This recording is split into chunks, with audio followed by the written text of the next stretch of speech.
Denmark کے ایک ایسے جزیرے میں جہاں کوئی ایک مسلمان بھی نہیں، کالج کی 3 لڑکیوں نے ایک ساتھ اسلام قبول کر لیا اور ان کی زندگی میں کبھی کسی مسلمان سے ملاقات بھی نہیں ہوئی تھی۔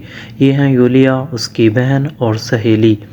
کلمہ شہادت پڑھنے کے بعد اگلے روز جب یہ حجاب پہن کر کلاس پہنچیں تو پرنسپل نے انہیں بلا کر پوچھا کہ تم کو کس نے ورغلایا ہے؟ انہوں نے کہا کہ آج تک ہماری کسی مسلمان سے ملاقات ہی نہیں ہوئی۔ تو پھر تمہاری کایا کیسے پلٹی؟ یولیا نے جواب میں کہا کہ جب ہم نے میڈیا میں اسلام کے خلاف پروپیگنڈا سنا تو تینوں نے فیصلہ کیا کہ اسلام پر تحقیق کرتے ہیں۔ اگر آپ بھی تعصبات کو بالائے طاق رکھ کر تحقیق کریں گے تو اس دین کی حقانیت اور قدر و قیمت کا اندازہ ہو جائے گا۔ یہ سن کر پرنسپل صاحب خاموش ہو گئے۔ یولیا کی عمر 20 برس ہے۔ ان کا کہنا ہے کہ میری بہن اور سہیلی نے ایک ساتھ کلمہ پڑھا۔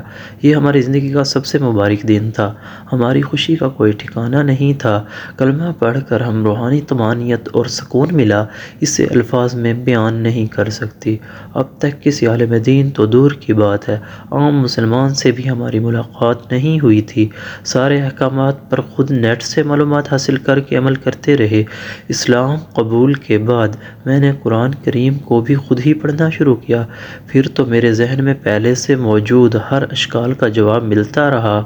اب بھی مجھے کوئی ذہنی خلجان درپیش ہوتا ہے تو میں قرآن کریم کی طرف رجوع کرتی ہوں۔ مجھے ہر سوال کا جواب بھی مل جاتا ہے اور عجیب سعادت کا بھی احساس ہوتا ہے۔ اب میری تمنا ہے کہ میں عربی سیکھ سکوں تاکہ براہ راست قرآن کریم سے استفادہ ممکن ہو۔ یولیا کا کہنا ہے کہ اب میرا مطمع نظر صرف اللہ تعالیٰ کی رضامندی ہے۔ مخلوق چاہے خوش ہو یا ناراض، مجھے ہر وہ کام کرنا ہے جس سے رب راضی ہوتا ہو۔ میرے پاس جو کچھ بھی ہے وہ میرے رب کی امانت ہے۔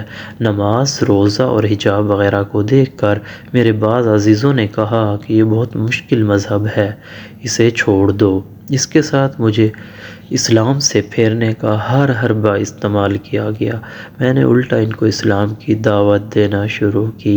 یولیا کا کہنا ہے کہ میں اب ایک اولڈ ہوم میں بطور کک کام کرتی ہوں۔ میری تمنا ہے کہ میرا ایک ایسا خاندان ہو جس کے سارے افراد مسلمان اور 5 وقتہ نمازی ہوں۔ ماشاء اللہ، جزاک اللہ۔